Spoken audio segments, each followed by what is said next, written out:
აქციის მონაწილეები ზუსტად ამ მომენტში მიდიან პარლამენტისაკენ. გზის ნაწილი არის გადაკეტილი, საკმაოდ ბევრი ადამიანი მოვიდა და შეიკრიბა დღეს ფილარმონიის მიმდებარე ტერიტორიაზე იმის სათქმელად, რომ ახლა აუცილებელია შეასრულოს ბიძინა ივანიშვილმა ქართველი ხალხის დაკვეთა და გაათავისუფლოს სინდისის პატიმრები. რა თქმა უნდა, ისინი ამბობენ, რომ არ აქვთ იმის ილუზია, რომ დიქტატორი მათი მტკიცებით რაიმეს შეისმენს, თუმცა მიუხედავად ამისა, მათი ბრძოლა გრძელდება ბოლომდე და შესაბამისად უწყვეტი პროტესტის ძირითადი მოთხოვნებიც კვლავ არის დღის წესრიგში. ჩვენ ახლა შეგვიძლია მოვისმინოთ კომენტარები. მარში ცოტა ხნით გაჩერდა, ასე ხდება ხოლმე, რათა აახმაურონ დედაქალაქის ყველა წერტილი და ნაწილი. გურამ ჯუხრუკიძე არის ჩვენთან ერთად ამ პროტესტისა და მარშების ერთ-ერთი სულის ჩამდგმელი, შეიძლება ითქვას. გურამ, ამ მსოფლიოში მიმდინარე პროცესის კვალდაკვალ რა შეგიძლია გითხრათ, როგორც ჩანს, არაფერი არ არის სამყაროში მუდმივი და ეს ბიძინა ივანიშვილმა და ქართულ მოძრაობამ ჯერ ვერ გაიაზრეს. რა შეიტყვი მათ და მათ შორის ამ მარშის სულისკვეთებაზეც გითხარი რამდენიმე სიტყვა. პირველ რიგში მინდა მიულოცო 2026 წელი სრულად საქართველოს მოსახლეობას და განსაკუთრებით რეჟიმის ტყვეებს გამძლეობა და მადლობა ბიჭებო. მეორე რიგში ვიტყვი, რომ 2026 წელი დიქტატორებისთვის, ხალხის ჩაგვრელებისთვის, არჩევნების გამყალბებლებისთვის დაიწყო ძალიან ცუდად. ეს უნდა გაითვალისწინოს ქართულმა ოცნებამ, ისინი ვინც საკუთარი ხალხის ხმას არისმებენ, უგულებენ ყოველ საკუთარი ხალხის, საკუთარი ქვეყნის ინტერესებს, მოელით იგივე ბედი, რაც მარუდო. შესაბამისად ეს უნდა იყოს კარგი მაგალითი ქართული ოცნებისთვის, რომ დღევანდელი დემოკრატიული ძალები არ არის დიქტატორების ხარეს, არ არის ავტოკრატიის ხარეს. დღეს ჩვენ ვიცით, რომ ფაქტობრივად მთელ კონტინენტზე ყველაზე ავტორიტარული ქვეყანა გავხდით და ამას ყველა ხედავს მათ შორის ჩვენი პარტნიორები. ხო და ეს უნდა გაიგონოს ქართულმა ოცნებამ ერთხელ და სამუდამოდ ქართლის ხალხის ხმა, გადმოვიდნენ თავისი ამაღლებული სკამებიდან, დანიშნონ ახალი არჩევნები, ასევე მინდა შევახსენო მოსახლეობას, რომ 2024 წლის 28 ივლისს მადურომ გააყალბა არჩევნები, ისევე როგორც ქართულმა ოცნებამ 3 თვის შემდეგ გააყალბა არჩევნები და ვენესუელა იყო მათ იმ ძალიან ცოტა ქვეყნებს შორის, რომლებაც მიულოცეს ამათ არჩევნებში ვითომ გამარჯვება. ისე რომ ჩვენ ხედავთ საითკენ მიდის ამათი ბედი, ისევე როგორც მიდის დანარჩენი დიქტატურების ბედი. შესაბამისად ჩვენ ველოდებით ქართული ოცნებისგან, რომ აიგებენ ერთხელ და სამუდამოდ ქართული ხალხის ხმას, თუ არა საანტრელი გაუხდებათ მადუროს ბედი. რაც შეეხება მარშებს, მე კიდევ გავიმეორებ ილია ჭავჭავაძე როგორც ამბობს, რომ მოძრაობა ეს არის სულის ჩამდგმელი ამ ქვეყნის. შესაბამისად ჩვენ ვიმოძრავებთ, ჩვენ ვიგუგუნებთ, ვიხმაურებთ, ვიდრე არც ავა ეს არალეგიტიმური რეჟიმი. 400-ზე მეტი დღეა რაც გარეთ ვართ და დარწმუნებულები ვართ, რომ ჩვენ უარს ვამბობთ და დამარცხებაზე. შესაბამისად ჩვენ გავიმარჯვებთ ძალიან სახელოვნად. დიდი მადლობა. შეგვიძლია გავაგრძელოთ აქ ყოფი ადამიანების პოზიციების მოსმენა. საბა ჯაფარიძე არის ჩვენთან ერთად. საბა მოექცა ქართული ოცნების რეპრესიების სამიზნე თავადაც იყო, ყავდათ ადმინისტრაციული წესით პატიმრობაში.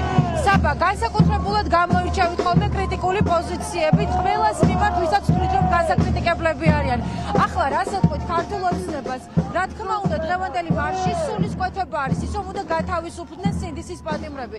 გაქვთ თუ არა იმის მოლოდინი, რომ ივანიშვილის გუნდი თუნდაც ამ მარშებით და უწყვეტი პროტესტებით რამეს შეისმენს, იმიტომ რომ ჯერჯერობით რეაგირება ყოველ შემთხვევაში პოზიტიური თვალსაზრისით არ არსებობს.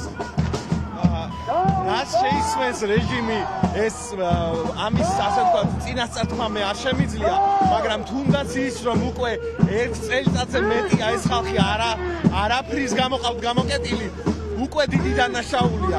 ამიტომ უსურვებდი სინდისის პატიმრებს, რომ გარეთ იყვნენ და ის ძვირფასი დღე და დრო, როგორიც არის თქვა ახალი წელი გარეთ გაეტარებინოთ.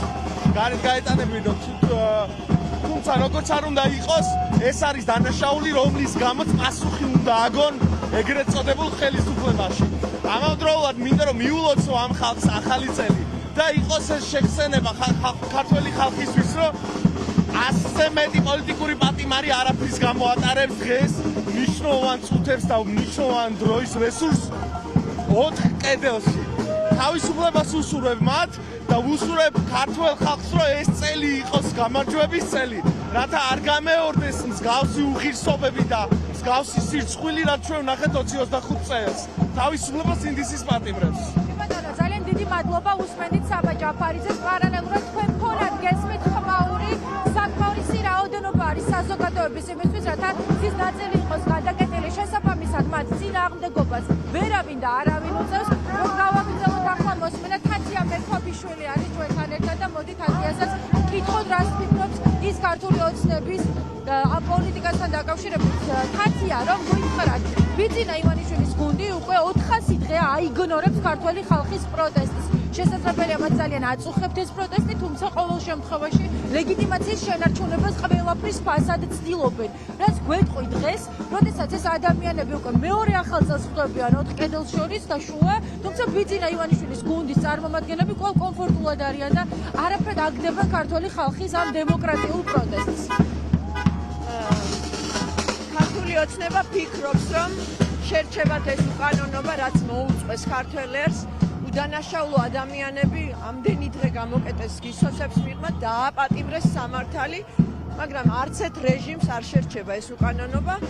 არ ესმის თავისი მოსახლეობის ხმა, არ ესმის ამ პროტესტის ხმა, მაგრამ მინდა იცოდეს მისმა მომხრეებმა და წარმომადგენლებმა, რომ ეს რეჟიმი არის ყველაზე მხთალი, ყველაზე შეშინებული, ყველაზე უნიათო რეჟიმი, რომელიც ქუჩაში ვერ გამოდის, ხალხს ვერ ენახება, ამ საზეიმო დღეებშიც კი ვერ შეძლეს, რომ ადამიანებისთვის თვალი გაესწორებინან, იმიტომ რომ ხედავენ თავიანთ დასასრულს და ეს დასასრული იქნება მალე, იმიტომ რომ მსოფლიო საზოგადოება ვერ შეეგუება ვერანაირ დიქტატურას, მსოფლიო საზოგადოება ვერ გაუძლებს აი ასეთ უკანონობას.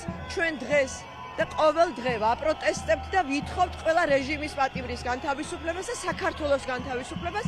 ამიტომ ჩვენი ბრძოლა არ შეჩერდება მშობლებთან, ამ ახალგაზრდებთან, რომლებიც აი მართლა მხოლოდ იმისთვის იხდიან სასჯელს, რომ თქვენ სიმართლე და სიმართლე არასოდეს არსად არ დაიკარგება. კი ბატონო, უსმენთ თათია მექვაბიშვილს. მე ახლა მინდა რომ გადავინაცვლო უფრო მეტად საზოგადოებაში და გაჩვენოთ, რამდენი ადამიანი გამოვიდა დღეს დედაქალაქის მთავარ გამზირზე გასაპროტესტებლად იმ ყველაფრისა, რაც საქართველოში განსაკუთრებით ბოლო პერიოდის განმავლობაში გამძაფრებულად ხდება.